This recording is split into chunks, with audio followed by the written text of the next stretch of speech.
काँग्रेसमध्ये फूट पडल्यानंतर खरा राष्ट्रवादी काँग्रेस पक्ष कोणाचा यावर चर्चा सुरू झाली। पण काल अजित पवार गटाला राष्ट्रवादी काँग्रेस म्हणून मान्यता मिळाल्यानं सवाल उपस्थित झाला तो शरद पवार गटाला आता नाव आणि चिन्ह काय मिळणार हा।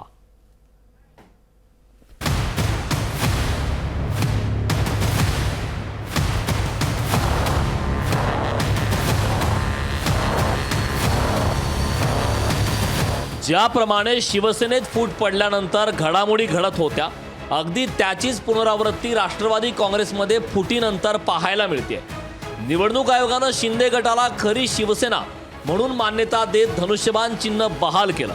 अगदी त्याचप्रमाणे केंद्रीय निवडणूक आयोगानं अजित पवार यांच्या गटाला राष्ट्रवादी काँग्रेस पक्ष म्हणून मान्यता दिल्यानंतर आणि घड्याळ हे अधिकृत चिन्ह बहाल केलं। आता या सगळ्या घडामोडीनंतर निवडणूक आयोगाच्या या आदेशानुसार शरद पवार गटाकडून निवडणूक आयोगात 3 नावांचा प्रस्ताव पाठवण्यात आला आणि त्यापैकी एका नावावर निवडणूक आयोगाकडून शिक्कामोर्तब करण्यात आलं।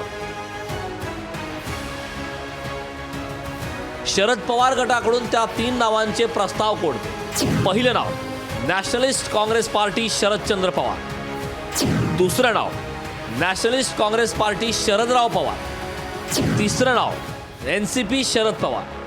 या 3 प्रस्तावांपैकी शरद पवार यांच्या गटाला नॅशनलिस्ट काँग्रेस पार्टी शरदचंद्र पवार हे नाव देण्यात आलं आहे। अजित पवार यांच्या गटाला मूळ पक्षाचं राष्ट्रवादी काँग्रेस हे नाव मिळालं असलं तरी शरद पवार यांच्या गटालाही फारसं वेगळं नाव मिळालेलं नाही। फक्त या नावापुढे शरदचंद्र पवार असं जोडण्यात आलं आहे। चिन्हासंदर्भात मात्र अद्याप कोणताही निर्णय घेण्यात आलेला नाही। पण वटवृक्ष या चिन्हावर नॅशनलिस्ट काँग्रेस पार्टी शरदचंद्र पवार आग्रही असल्याची चर्चा आहे। त्याशिवाय उगवता सूर्य, सूर्यफूल, कपबशी अशा नावांचीही चर्चा आहे। येत्या 27 फेब्रुवारीला राज्यसभेच्या 6 जागांसाठी निवडणूक होणार आहे। त्यासाठी निवडणूक आयोगाकडून शरद पवार गटाला हे नवं नाव देण्यात आलंय।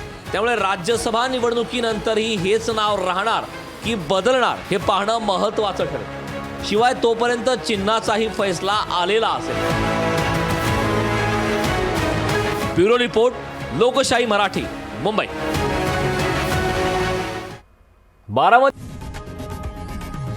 लोकशाही मराठी ऐका, पहा, जागरूक रहा।